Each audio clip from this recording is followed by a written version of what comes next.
So this is a Snow Peak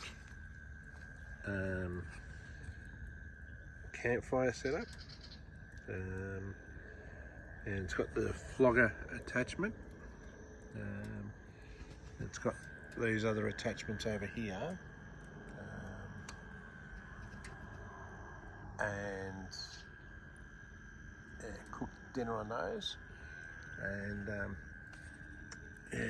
the advantage with this Floga is that it's, when you put it together, there's no smoke, so you're not sitting around a campfire full of smoke, and it gives off a fair bit of warmth too.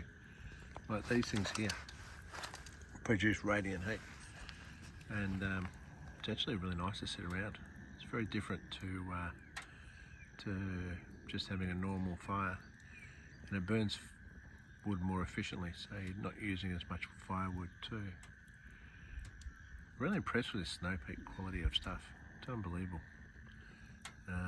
Anyway, we're camping here by a lake tonight. Bit of a beautiful spot. I'm not going to say where because I don't want everyone to come here.